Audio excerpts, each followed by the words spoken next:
સુખી ડેમમાંથી વારંવાર પાણી છોડાતા ગામ લોકો દ્વારા બનાવાયેલ જનતા ડાયવર્ઝન વારંવાર તૂટી જતા લોકોમાં ભારે રોષ ફાટી નીકળ્યો છે। સિહોદ ગામના સરપંચ સાથે પાવીજેતપુર નજીકના ગામોના આગેવાનો અને યુવાનો સુખી જળાશય યોજનાની કચેરીએ પહોંચી રજૂઆત કરી। છોટાઉદેપુર જિલ્લાના પાવીજેતપુર પાસે આવેલો સુખી ડેમ આ દિવસોમાં ચર્ચાનો વિષય બન્યો છે। ડેમમાંથી આડેધડ પાણી છોડાતા સિહોદ તથા આસપાસના ગામલોકો ભારે મુશ્કેલીમાં મુકાયા છે। ગામલોકો અને યુવાનો પોતાના જ ખર્ચે તથા રાત દિવસની મહેનતથી જનતા ડાયવર્ઝન બનાવી રહ્યા છે, પરંતુ સતત પાણી છોડાતા અત્યાર સુધીમાં 3 વખત બનેલું ડાયવર્ઝન ધોવાઈ ગયું છે, જેના કારણે તેમની કરેલી મહેનત અને ખર્ચેલા પૈસા પાણીમાં વહી જતા લોકોમાં ભારે નિરાશા સાથે રોષ જોવા મળી રહ્યો છે। હાલ તહેવારોની સિઝન ચાલી રહી છે। આગળ દિવાળી પર્વ આવી રહ્યું છે, જ્યારે જનતા ડાયવર્ઝન બંધ થતાં લોકોને ભારે હાલાથી વેચવાનો વારો આવે છે, જેથી કરીને સિહોદ ગામના સરપંચ, આગેવાનો તથા યુવાનોનો કાફલો સુખી જળાશય યોજના કાર્યાલયે પહોંચ્યો હતો, જ્યાં મુખ્ય અધિકારી મળ્યા ન હતા, પરંતુ ત્યાં હાજર અધિકારીને પોતાની રજૂઆતો કરી અને જણાવ્યું હતું કે અમે ગામ લોકોએ ખૂબ મહેનત કરીને જનતા ડાયવર્ઝન બનાવ્યું છે, પરંતુ ડેમમાંથી વારંવાર પાણી છોડાતા તે તૂટી જાય છે। અમારી માંગ છે કે પાણી એકસાથે છોડવામાં આવે, જેથી વારંવાર ડાયવર્ઝન ન તૂટે। ગામ લોકોએ વધુમાં જણાવ્યું કે હાલ ડેમમાંથી 2000 ક્યુસેક પાણી છોડવામાં આવી રહ્યું છે। જો 5000 ક્યુસેક જેટલું પાણી એકસાથે છોડીને ડેમ ખાલી કરવામાં આવે તો ડાયવર્ઝન બાંધતી વખતે ફરી પાણી છોડવાની પરિસ્થિતિ ઊભી નહીં થાય, સાથે ડેમનો પાણી લેવલ જાળવવામાં પણ સરળતા રહેશે। સિહોદ અને પાવીજેતપુર સહિતના વિસ્તારોના ગામ લોકોએ અધિકારીઓ સમક્ષ પોતાની મુશ્કેલીઓ અંગે કડક રજૂઆત કરી છે। હવે જોવાનું રહ્યું કે સુખી જળાશય વિભાગ આ અંગે કેવી કાર્યવાહી કરે છે। આશા ન્યૂઝ ગુજરાતી રિપોર્ટ ઝહીર સૈયદ, બોડેલી, છોટાઉદેપુર। આજે સુખી જળાશયની જે યોજના ચાલી રહી છે અને એનું જે મોનિટરિંગ બોડેલી મુકામે કાર્યપાલક ઇજનેરશ્રી દ્વારા કરવામાં આવે છે, પાણી છોડવું નહીં છોડવું એ બધા ડિસિઝનો એ લોકો લેતા હોય સરકારશ્રી, અને જે ડેમના નિયમ અને એની ગાઈડલાઇન મુજબ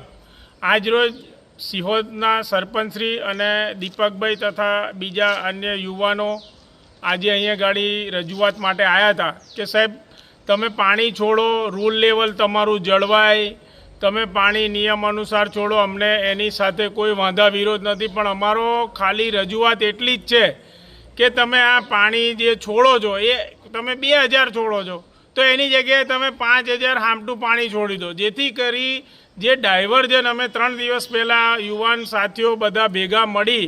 ગામ લોકોનો સહયોગ રહ્યો, પેટ્રોલ પંપના માલિકોનો સહયોગ રહ્યો, બીજા અન્ય જે હિટાચીના જે માલિકો છે એમનો સહયોગ રહ્યો, સરપંચશ્રી જાતે ઊભા રહ્યા, યુવાનોએ 24 કલાક કામ કર્યું, અને પછી 2 દિવસની અંદર આ પાણીનો જે વરસાદ પડ્યો એની અંદર 2000 ક્યુસેક પાણી છોડવામાં આવ્યું અને ડાયવર્ઝન ધોવાઈ ગયું। તો અમારી રજૂઆત એટલી જ છે કે તમે 2000ની જગ્યાએ 5000 કરી દો, અને જે અધિકારીશ્રીને રજૂઆત કરવાની થાય એમાં અમે તમારી હાથે આવીશું। પણ આજે દિવાળીનો સમય આવે, અત્યારે દશેરાનો તહેવાર આવી રહ્યો, નવરાત્રિ ચાલી રહી, આ બધા યુવાનોને, બહેનોને, દીકરીઓને સરળતા રહે, ગામના જે વડીલો છે એ લોકો આરોગ્ય માટે સારી સેવા ઉપલબ્ધ થઈ રહે, આ તમામ બાબતોને ધ્યાને લઈ આજે સરપંચશ્રીના અધ્યક્ષસ્થાન હેઠળ અમે રજૂઆત માટે આવ્યા હતા, અને અહીંયા ગાડી જે સાહેબ હાજર હતા એમણે અમને આશ્વાસન આપ્યું છે કે ભાઈ આવના જે અધિકારી જે મેન મુખ્ય સુરઠિયા સાહેબ છે એ આજે કંઈ વિઝિટમાં છે,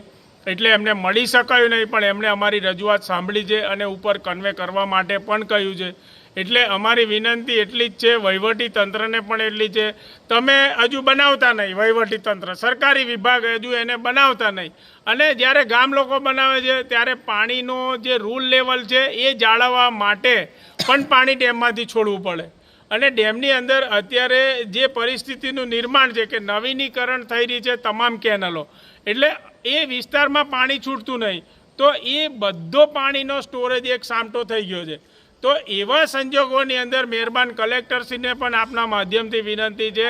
કે આ પાણીનું જે લેવલ છે એના કરતાં થોડું વધારે પાણી છોડી અને એક સરળતા થાય ગામ લોકોને, જેથી કરી લોકો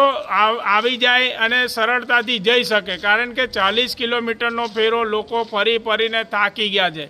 તો એવા સંજોગોમાં લોકોની વેદના સમજીને પણ વહીવટી તંત્રએ આંખ આડે કાન કરીને પણ આ ડાયવર્ઝન વહેલી તકે ફરી પુનઃ ચાલુ થાય એવી અમારી વિનંતી છે અને પાણી વધારે પ્રમાણમાં છોડવા પણ આ બાબતે રજૂઆત કરવામાં આવી છે. અમે પાવીજેતપુર, સિહોદ, સિથોલ, રાસલી એમ ગામના અગ્રણ્ય વડીલો સિહોદ ડાયવર્ઝન ધોવાયું એના કારણે બોડેલી સુખી સિંચાઈ કાર્યપાલક ઇજનેરોમાં આવ્યા છે કે રજૂઆત કરવા કે અમારા જે સિહોદ ડાયવર્ઝન અમે ગામ લોકોથી આજુબાજુ ગામના વડીલોથી બનાવીએ છીએ તે કમ ધોવાઈ જાય છે. રજૂઆત કરી અને બધી વાત કરતાં એવી ચર્ચા થઈ કે સાહેબે કે તમે